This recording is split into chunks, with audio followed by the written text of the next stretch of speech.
দুঃখজনক হলো সেই দিন জুলাই সনদে স্বাক্ষর করা হয়েছে ঠিকই, সবাই ৭ কমিশনারও করছে, রাজনৈতিক দল করছে, প্রধান উপদেষ্টা মাননীয় প্রধান উপদেষ্টা ডক্টর ইউনূসও করছে।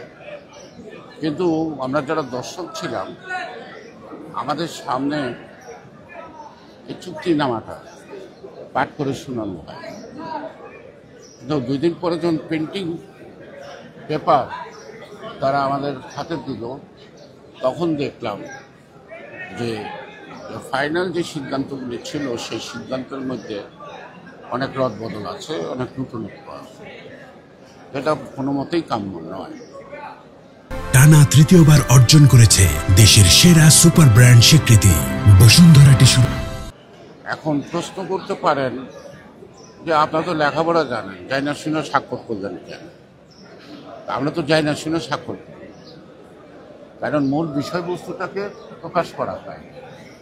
তারপরে তার মধ্যে এই 7 জন কমিশনার এবং তার সাথে রিয়াজান, তারা এই কাজটি করছে।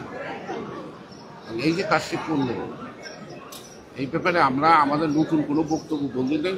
আমরা এটাই বলতে চাইছি, এই কথাগুলির মধ্যে যা ছিল তার মধ্যে কোনো জায়গায় রদবদল, কোনো নতুনত্ব, পিয়ার সিস্টেম ছিল না, পিয়ার সিস্টেম যোগ করছে।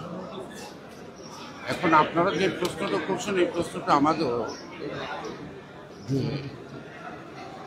প্রধান উপদেষ্টা যে সাক্ষাৎ করেছে, তিনি এই ব্যাপারে কিছু বলবেন, আপনার সরকার বলবে। এখনও তারা নীরব আছেন।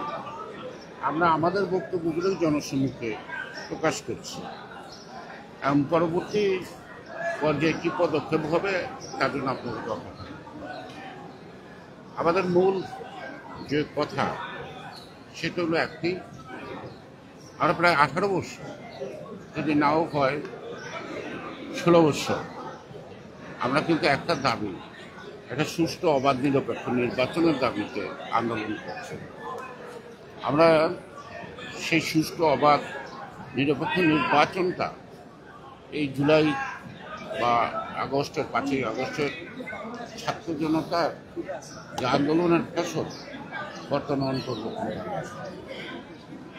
আমরা সবাই তাদের উপর আস্থা বিশ্বাস রাখি, তারা যেন একটি সুষ্ঠু অবাধ নির্বাচন জাতির সামনে উপহার দিতে পারে। ইতিমধ্যে ডক্টর মোহাম্মদ ইউনূস সাহেব দেশে বিদেশে এবং 2 দিন আগেও তিনি দৃঢ় প্রত্যয় ব্যক্ত করছেন যে যথাসময়ে